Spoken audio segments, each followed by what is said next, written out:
চলনদীপ virtually আজ দর্শকদের নিয়ে কন্ট্রোভার্সি করলো, দর্শকদের নোংরা বললো। আমি বলছি না, যার স্বভাব নোংরা, সে মানে যে স্বভাবে নিন্দে করে, পরশ্রীকাতর যার স্বভাব, পরশ্রীকাতরতা যার স্বভাবে আছে, সে চুপ করে থাকতে পারবে না। নিট অ্যান্ড ক্লিন ব্লগ ও দিতেই পারবে না। আজকে ওর টিনার বিয়ের আগের চ্যানেলটার লাস্টের দিকে যে ব্লগটা দিয়েছে, সেই ব্লগটার লাস্টের দিকে বলছে যে আমার সাফসুতরা ব্লগ দেওয়া মনে হচ্ছে অনেকের পছন্দ হচ্ছে না। ভাই, কার কার জ্বলনের সাফসুতরা ব্লগ পছন্দ হচ্ছে না গো? হাত তোলো, হাত তোলো, হাত তোলো। সাফ সুতরা ব্লগ ও দিতে পারে? ওর ভেতরে এত চুলকানি, শুনছো তো, বেগুন না খেয়েই ওর চুলকানি হয়, এত ওর ভেতরের মানে কষ্ট হয়, মানে সৎ পথে থাকলে, সাফ সুতরা থাকলে ওর কষ্ট হয়, বুঝতে পারছো তো? সেই এক ধরনের প্রাণী আছে না, খুঁজে খুঁজে ঠিক নোংরার ওপর গিয়ে বসবে, জ্বলন হচ্ছে সেই ধরনের প্রাণী। আজকে দেখো ব্লগটা দিলুম, দেবার পর আমার সাফ সুতরা ব্লগ অনেকের পছন্দ হচ্ছে না, মানে এটা দর্শকদের বলছে, দর্শকদের বলছে যে আমার সাফসুতরা ব্লগ পছন্দ হচ্ছে না, মানে ওর ভিউ হচ্ছে না। সেই আক্রোশটা দর্শকদের ওপর মেটাতে এসছে। তো যাই হোক, তোমাদের যাদের নোংরা পছন্দ, তোমরা নোংরামও দেখতে চলে যাও, মানে হচ্ছে ওই এক এবং অদ্বিতীয় টিনার ব্লগ, মানে নোংরা পৃথিবীর যত নোংরামও টিনার ব্লগে আছে, অথচ ও শুধুমাত্র মানে দিনচর্যা, খাচ্ছি, বেড়াচ্ছি, চান করছি, ঘুমোচ্ছি, এছাড়াও কিচ্ছু দেখায় না। বেড়াল বাচ্চা দেখালো, কিন্তু কোনো রকম ফালতু কথাবার্তা বলে না। এমনকি কোর্ট কেসের কথাও এমনভাবে বলে, ধরি মাছ না ছুঁই পানি করে, জাস্ট একটুখানি বলে ছেড়ে দিল, যাতে দর্শকদের মনোবল না নষ্ট হয়ে যায়, এবং সত্যি কথাটা বলে দেয়। যেমন সেদিন বলে দিল যে জাজ আসেইনি, এসডিও ইয়েতে আদালতে কেস হয়েছিল, টিনা বলে দিল জাজ আসেইনি। ওইটুকু বলে দেওয়ার দরকার ছিল, কারণ ও নিজেই থাম্বনেলে দিয়েছে, আমি যদি না বলি বিভিন্ন রটনা হবে। এক্স্যাক্টলি, কিছু ব্লাইন্ড দর্শক এ পক্ষেও আছে যারা গিয়ে রটনা করছে, এবং যাতে আলটিমেটলি টিনার ক্ষতি হচ্ছে। আচ্ছা, দর্শকদের কথা যখন উঠলো, এখানে আমি একটা কথা বলতে চাই। দুদিন ধরে আমি কিন্তু সৌভিককে দেখতে পাচ্ছি না, এইখানেই জেনুইনিটি প্রকাশ পায়। সৌভিকের ধারণা হয়েছে, ওর কমেন্ট নিয়ে একজন ভিডিও করেছে, তোমরা দেখেইছো, ডাস্টবিন বড়ি ওর কমেন্ট নিয়ে ভিডিও করেছে। ওর ধারণা হয়েছে যে ওর কমেন্টের জন্য গন্ডগোল পাকাচ্ছে, এবং পাঁচে টিনার ক্ষতি হয়ে যায় এই গন্ডগোলে। তাই কিন্তু ও মুখ দেখানোই বন্ধ করে দিয়েছে, দুদিন ধরে আসছে না। কারণ ওর কাছে মেন প্রায়োরিটিটা, আমার মনে হয়, আমি যেটা ধারণা করছি, সেটা হচ্ছে যে টিনার ওয়েলফেয়ার। সুতরাং যাতে টিনার ওয়েলফেয়ার হবে সেটা সে করবে, তাতে তার অ্যাবসেন্স, তার কমেন্ট না করার যদি প্রয়োজন হয় সেটাই করবে না। আমার খুব ভালো লাগলো এই অ্যাটিটিউডটা, তাই আমি সাবাসি দেওয়ার জন্য, মানে তারিফ করার জন্য একটুখানি তোমাদের আউট অফ কনটেক্সট এটা বলে দিলাম। ফিরে আসি টপিকে। আচ্ছা, প্রথমে শুরু করব একটা কথা দিয়ে, একটা কমেন্ট দিয়ে। আচ্ছা, এখানে একটা কথা বলি, জলনদীপের একটা কথা আমার খুব ভালো লেগেছে, যে ভাই যারা দেখবে না আমার ব্লগ, তাদের তো আর আমি জোর করতে পারি না। এক্স্যাক্টলি তাই, কিছু ব্লাইন্ড দর্শক একরকম ভাবে বিহেভ করবে, বুঝতে পারছো? তাদের ব্যাপার, সেটা তারা বুঝে নেবে। 140 কোটি দেশে 2-4 জনে কোনো ফারাক পড়ে না। এই যেমন আমি একটা কন্টেন্ট ক্রিয়েটার, বুঝতে পারছো তো, 1 বছর আগে আমি ছিলাম না, কিছু ফারাক ছিল? আবার যদি আজকে ব্লগ করা, মানে ভিডিও করা ছেড়ে দিই, কিছু ফারাক পড়বে? সেরকম কারোর জন্য কিছু ফারাক পড়ে না। জলনদীপ কিন্তু সেটাই বললো, এই কথাটার সঙ্গে আমি সম্পূর্ণ একমত, যে যারা ভিডিও দেখবে না তাদের তো আমি জোর করতে পারি না। সুতরাং বয়ে গেল, এরকম একটা অ্যাটিটিউডই ভালো, কারণ সত্যিকারেরই বয়ে যায়। এবং যারা ভালোবাসা দেবেন, বন্ধু হয়ে সাবস্ক্রাইব করে পাশে থাকবেন, তাদের কথাবার্তা সার মাথায় পড়, তাই না? এটা হিন্দিতে বলে সারা খোপার সার মাথায় পড়, মানে মাথায় করে রাখবো। আচ্ছা, এইবার তোমাদের একটা কমেন্ট পড়ে শোনায়, আমার আগের ভিডিওটাতে এসছে। আচ্ছা, আমার আগের ভিডিওটা যেন ভুল বুঝো না, আমি কাউকে প্রেজ করার জন্য বলিনি, আমি জাস্ট ব্যাপারটা বলতে চাইছি যে নোংরার মধ্যে থেকে পরিষ্কার হবো, এই জিনিসটা হয় না। শুধু একমাত্র পদ্ম পেরেছিল, পাঁকে জন্মে উঁচু হয়েছিল, যাতে পদ্মর গায়ে কিন্তু কোনো পাঁক লাগেনি, জন্মেছিল পাঁকে। তো যাই হোক, কমেন্টটা তোমাদের পড়ে শোনায়, দারুণ কমেন্ট।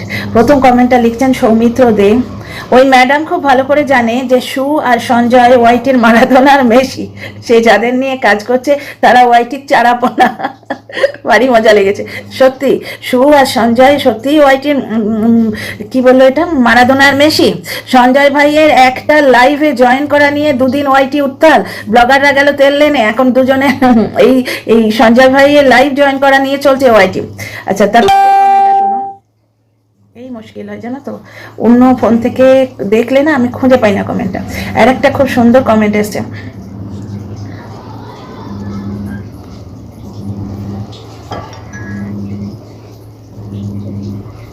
যাই হোক, সেই কমেন্টটা আমার ফোনে ভিজিবল, কিন্তু এই ফোনটাই দেখা যাচ্ছে না, জানি না কেন। তো ফিরে আসি টপিকে। জলনদীপের আজকের ব্লগটা তো প্রথমে এক্সপ্লেন করবোই। জলনদীপের ব্লগটা প্রথমে ড্রাগন ফ্লাওয়ার দেখালো, তারপরে শুরু হলো নানা রকম ছোট্ট ছোট্ট করে ক্লিপ দিল। এটা প্রথম দিকে টিনার হাত থেকে যখন ওই ইয়েটা কেড়ে নেবে, চ্যানেলগুলোর মালিকানা তো ওর হাতেই ছিল, কারণ অ্যাডসেন্স অ্যাকাউন্ট যার হাতে থাকে মালিকানা তার হাতে থাকাই বলে। এবার ক্রিয়েটিভ হেড টিনা ছিল, তো ক্রিয়েশনটা ওর কাছে ছিল, কারণ এর তো ক্রিয়েটিভিটি নেই। তো টিনার হাত থেকে সেই ব্যাপারটা নেওয়ার জন্য ঠিক এইভাবে এডিট করতো।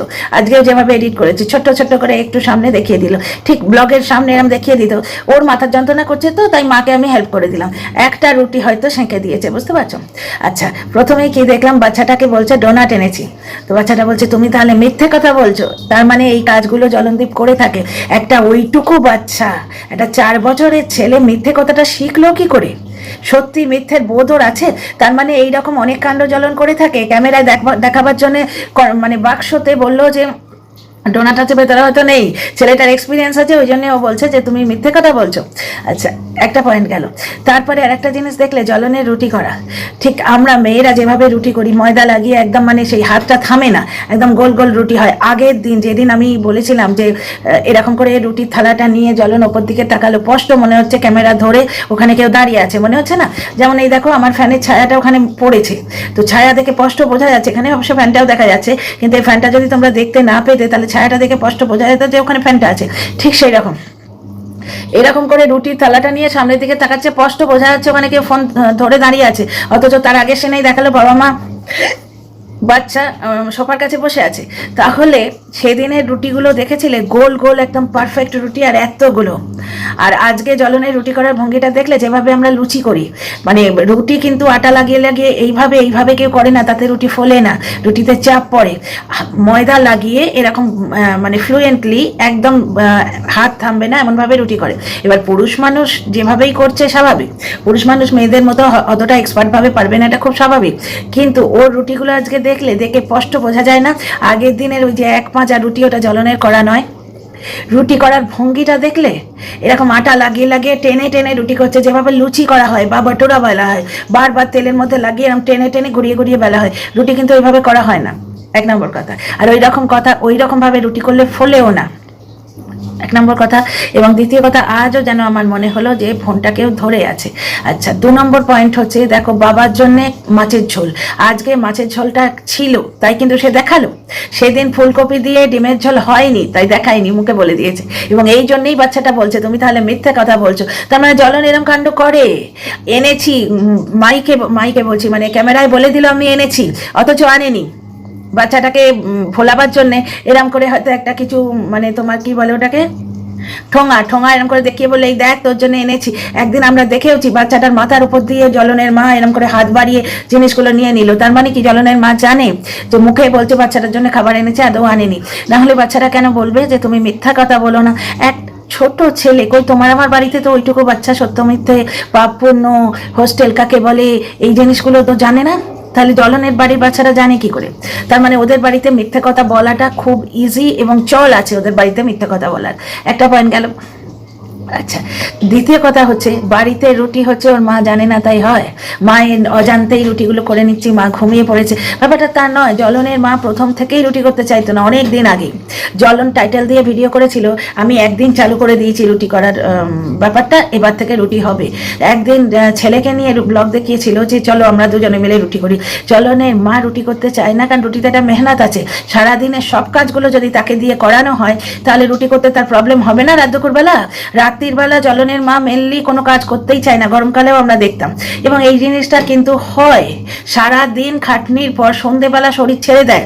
দুপুরবেলাটা যদি ঘুম না হয় বা ভালোভাবে রেস্ট না হয়, আর গ্রামের বাড়ির খাটনি, মাকে যদি সত্যি হেল্প করতে হয় তাহলে একটা কাজের লোক রাখতে হবে। কারণ একটা গৃহিণী সে টুক করে একটু ময়দা মেখে রুটি করবে বা দুটো ভাত বসিয়ে দেবে, এতে তার অসুবিধে হয় না। তার অসুবিধে হয় মোটা কাজগুলো, ওই ধান চাল সেদ্ধ করা, তারপর তোমার ঘর ঝাড় দেওয়া, মোছা, এইগুলোতে তার কষ্ট হয়, বুঝতে পারছো তো? সুতরাং ফাঁকিবাজিটা কোথায় হচ্ছে খুব ভালোভাবে বোঝা যায়। আচ্ছা, জবে থেকে এই যে টিনা আইনের গুঁতো দিয়েছে, মানে ছেলে নিতে যাবে, এই মানে এসডিও কোর্টে এই তো 2রা সেপ্টেম্বর এই কেসটা হয়েছে, বাচ্চা দেখার ব্যাপারটা করেছে, তবে থেকে জ্বলন ছেলের পড়াশোনাটা একটু বেশি দেখাচ্ছে না। আমার এক দর্শক বন্ধু লিখে দিয়েছেন যে যেদিন ওই কোর্টে গেল না, বাচ্চা নিয়ে গেল না, মানে মাকে দেখতে দেবো না, ব্যাপারটা হচ্ছে বাচ্চা মাকে দেখলেই মার কাছে যেতে চাইবে, জ্বলনের কাছে আর থাকতে চাইবে না। আমি এতদিন পরে মানে জিনিসগুলো স্পষ্ট চোখে দেখতে পাচ্ছি। আমি বুঝতে পারছিলাম না যে মা যেখানে কাছে চাইছে না, শুধু একটু দেখতে চাইছে, সেখানে প্রবলেমটা কি, বাপের প্রবলেমটা কি? সে তো বাচ্চা প্রাণপণে বেচতেই পারবে, এখনো বেচছে, আগেও বেচবে, এখন আবার 2টো চ্যানেলে বেচছে। এটা নিয়েও কথা বলবো। Dear friends, welcome back to my channel my world of words. আমি সৌমি, আমি তোমাদের সবাইকে আমার চ্যানেলে ওয়েলকাম করছি। ডিয়ার ফ্রেন্ডস, এটা নিয়েও কথা বলবো, তার আগে কিছু কথা বলি যে একটা জিনিস দেখো, বাচ্চাটা মাকে দেখলেই আর জ্বলনের কাছে থাকতে চাইবে না, এই জন্যেই জ্বলন বাচ্চাটাকে মাকে দেখতে দিতে চায় না। ও মাকে দেখতে পেলে মায়ের কাছে যেতে চাইবে। এই তো সেদিন সাথে যখন ওই তখন আমার মনে হচ্ছিল হয়তো ওখানে কোনো মহিলা আছে, মানে এক্সট্রা মানুষ আছে। এবার এক্সট্রা মানুষ প্রেজেন্স যদি বুঝতে পারি এক্সট্রা মানুষের, তখনই সন্দেহটা মহিলাই মনে হয়, কারণ পুরুষ থাকলে তো সে দেখাতো, সে ক্যামেরা দেখাতো, তার তো লোকাবার কোনো ব্যাপার নেই।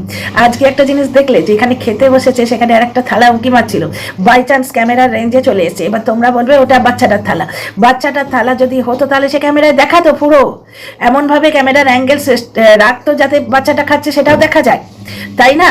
তো বাচ্চাটা খেলে সে কন্টিনিউ কথা বলতো, সে চুপ করে থাকতো না। বাচ্চাটা দেখেছো, ও বোঝে এখন ব্লগিং ফগিং, অবশ্য ব্লগিং বোঝে, কিন্তু ব্লগিং যখন জ্বলন কথা কন্টিনিউ বলে যায়, বাচ্চাও পেছন থেকে বকবক করে যায়। এটাকেই তো বলে শিশু, তাই না? তার মানে ওখানে কোনো বয়স্ক মানুষ, মানে অ্যাডাল্ট মানুষ বসেছিল, পরের সিনেই কেটে দিয়েছে, সেটা ক্যামেরার অ্যাঙ্গেলটা ছোট করে দিয়েছে। একটা জিনিস দেখেছো, ওটা আমার মনে হচ্ছে এডিটিং এর সময় হয়েছে, কারণ ক্যামেরার এই যে আমি ক্যামেরা করছি, আগের মিনিটেই ধরো তোমার অ্যাঙ্গেলটা এইটুকু এতটা চওড়া রয়েছে, পুরো তোমার এই যে ল্যান্ডস্কেপ পুরো ভিউটা রয়েছে, পরের স্ক্রিনে এইটুকু যাবে হয়, তার মানে ওটা এডিটিং এর কেরামতি, মানে ওখানে কেউ ছিল, পরের স্ক্রিনে ওটাকে কেটে দিয়েছে, পরের স্ক্রিনে ওটাকে কেটে দিয়েছে। ওখানে হয়তো ইম্পর্টেন্ট কোনো কথা আছে, ওইটুকু আর করতে পারিনি, কারণ আমার রিমিক্স করতেও অসুবিধা হচ্ছিল, ওটা এত অল্প সময়ের জন্য আমি ধরতে পারছিলাম না, বুঝতে পারছো জিনিসটা? আচ্ছা, জ্বলনের রুটি করাটা দেখালো না, আমি তোমাদের শর্টসে বলেছি, তার মিনিংটা আমি এখন তোমাদের এক্সপ্লেন করে দিলাম।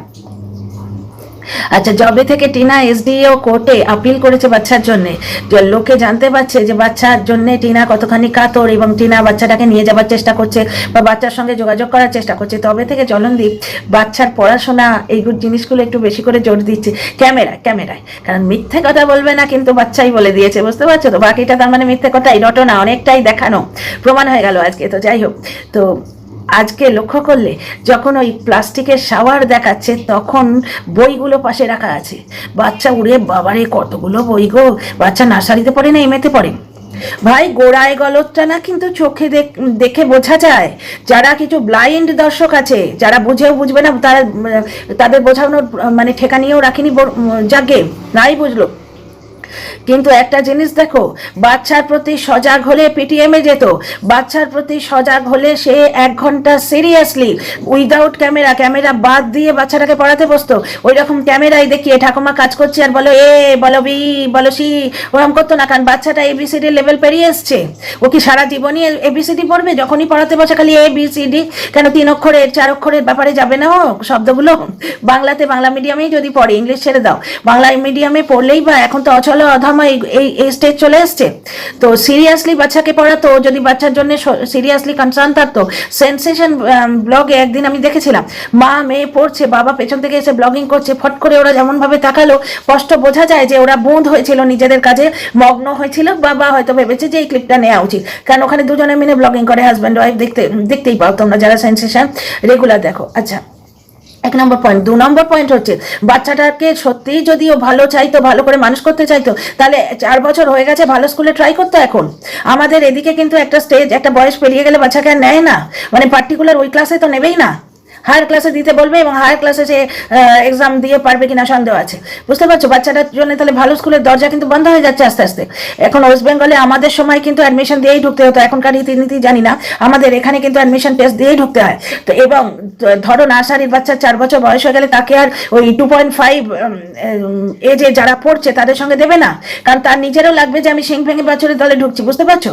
তাহলে ভালো স্কুলে দেওয়া হচ্ছে না, মায়ের জন্য কাজের লোক রাখা হচ্ছে না, ওর বাপ ভার্মে যাই লোকটা কি হচ্ছে না হচ্ছে পার্সোনাল আমার সেটা দেখা দরকার নেই, পার্সোনাল আমি সেটা নিয়ে বলিও না। আমি যেটা বলতে চাই জ্বলনের পরিবারে যে ভণ্ডামোগুলো হচ্ছে সেইটা তুলে ধরার জন্য বলি। মানুষ তো তিনটে, জ্বলনের মা, জ্বলনের বাপ আর জ্বলন। সুতরাং বলতে গেলে ভণ্ডামো যেখানে চোখে পড়ছে সেই পার্টিকুলার ক্যারেক্টার নামটা বলতে হবে। ওর বাপ বাড়ির লোককে লুকিয়ে বিছানাপত্র নিয়ে আসে কেন? তার মানে জানলে কি ওরা আনতে দেবে না? আচ্ছা বাড়িতে আছে, জ্বলন কি বললো বাড়িতে কম্বল আছে, বাড়িতে কম্বল আছে তো শীত পড়ে গেছে, নিজে যেদিন পেঁচানি নেই এটা বোঝাবার জন্য বললো এবার টিভি দেখতে যাব, ওপরে যাব কম্বল বগলে নিয়ে, মনে আছে কম্বল বগলে নিয়ে ওপরে যাচ্ছি টিভি দেখতে যাচ্ছি বললো। জোয়ান ছেলে সে কম্বল নিয়ে শুচ্ছে, তাহলে এদিকে দেওয়া হয় না কেন? ওর বাপকে কম্বল দেওয়া হয় না কেন বাড়িতে আছে যখন? তার মানে বাড়ির মধ্যে এইরকম একটা মাহল আছে। এই মাহল মানে হচ্ছে গিয়ে সিচুয়েশন, এই মাহলে কিন্তু টিনা থেকে এসছে। এইটি বোঝাবার জন্যই আমি এই ভণ্ডামোগুলো তুলে ধরি। তা জ্বলনের ভণ্ডামো তো আজকাল ওর ছেলেই ভেঙে দিয়েছে। আচ্ছা এর একটা কথা, জ্বলনের একটা ব্যাপার স্যাপার দেখলে সবসময় টেম্পোরারির দিকে যায়। আমাদের বাড়িতেও ওই যে শাওয়ার যেটা অনেকবার বদলেছে, সবসময় কিন্তু পাইপ শুদ্ধ বা মুখটাও চেঞ্জ করা যায়, কিন্তু সেটা স্টিলের বা মেটালের নেয় বাঞ্ছনীয়, প্লাস্টিকের কেউ নেয় না, কারণ প্লাস্টিকের নিলে বারবার বদলাতে হয়। এর ব্যাপারটাই হচ্ছে টেম্পোরারির দিকে নজর। আজকের ব্লগে কতবার টাকার কথা বললো, তার মানে কি ভিউজ কম হচ্ছে, বা ভিউজ কম হচ্ছে বলে দর্শকদেরই নোংরা বলতে এলো যে তোমরা নোংরা পছন্দ করো। তার নোংরা মানে হচ্ছে টিনার ব্লগ, ওইটাই হিন্ট দিল। যেখানে তোমাদের যদি আমার সাফসুতরা ব্লগ পছন্দ না হয় তাহলে নোংরা দেখে যাও। দ্বিতীয় কথা হচ্ছে বলার ভঙ্গিটা শোনো, অনেকেরই আমার সাফসুতরা ব্লগ পছন্দ হচ্ছে না। ধমকি কাকে দিস রে, কাকে ধমকি দিস? কথা বলতে শেখ আগে। My goodness. তো যাই হোক, মানে জ্বলনের ভিউ হচ্ছে না নিজেই বলে দিল। আর মানে দয়ার দানও পাচ্ছে না আমার মনে হয়। দয়ার দান বাচ্চা দেখে যে দয়ার দানটা পেতো সেটাও মনে হচ্ছে পাচ্ছে না। আজকে পুরো ভিডিওতে শুধু টাকা টাকা টাকা। এটা অনেক দিন থেকে কিন্তু শুরু হয়েছে, অনেক দিন থেকে শুরু হয়েছে। যবে থেকে ওই টনি বাল্বের লরিগুলো লাগিয়েছিল তবে থেকে এই টাকা টাকা ব্যাপারটা শুরু হয়েছিল। পুরো ব্লগের মধ্যে একটা কিপটেমির ছায়া তোমরা দেখতে পাবে। 100 টাকা বাঁচালাম, এই করলাম সেই করলাম, বুঝতে পারছো? ভালো সংসারী মানুষ হলে কিন্তু সে একবার ইনভেস্ট করবে। ওই পাইপ শুধু একবার বদলে দিত মেটালের ভালো জিনিস এনে, যাতে বারবার বদলাতে না হয়। আর টেম্পোরারি করলে কি হবে, 2 দিন পরে আবার বদলাতে হবে। তো এইখানেই ব্যাপার স্যাপারগুলো, মানে সংসারীও খুব ভালো নয় সেটা মনে হচ্ছে আমার। তবে একটা জিনিস যেটা ভালো লাগছে সেটা হচ্ছে ওর প্রথম ব্লগে মানে টিনা যেটা কষ্ট করে দাঁড় করিয়েছিল, 2 লাখ পার করিয়ে দিয়ে এসছে, সেই ব্লগটা ভিউ হচ্ছে না বলে ও মেহনত করে সেকেন্ড ব্লগটায় ভিডিও আপলোড করছে। এইটুকুই আপলোডের মেহনত, তবু ওইটুকু তো করছে। এটা একটা ভালো জিনিস। লোকের কাছে ভিক্ষে না আছে, কিউআর কোড দিয়ে নানা রকম কারিকুরি না করে, নানা রকম নোংরামো না করে, এইভাবে যদি মেহনত করে রোজগার করার চেষ্টা করা হয় নির্ভেজাল ব্লগ দিয়ে, সেটা খুবই ভালো সাই। কিন্তু ব্যাপারটা হচ্ছে নির্ভেজাল কোথায়? নির্ভেজাল ব্লগ তো দিতেই পারে না, দর্শকদের ধমকাতে এলাই যাদের, তোদের কি আর আমার নিট অ্যান্ড ক্লিন ব্লগ পছন্দ হচ্ছে না? হ্যাঁ, আমার নিট অ্যান্ড ক্লিন ব্লগ পছন্দ হচ্ছে না? যা তোরা নোংরা আমাদের বোকার হত। See you in the next video. কথা ভালো লাগলে সাবস্ক্রাইব করে পাশে থেকো আর কমেন্ট করে উৎসাহ দিও।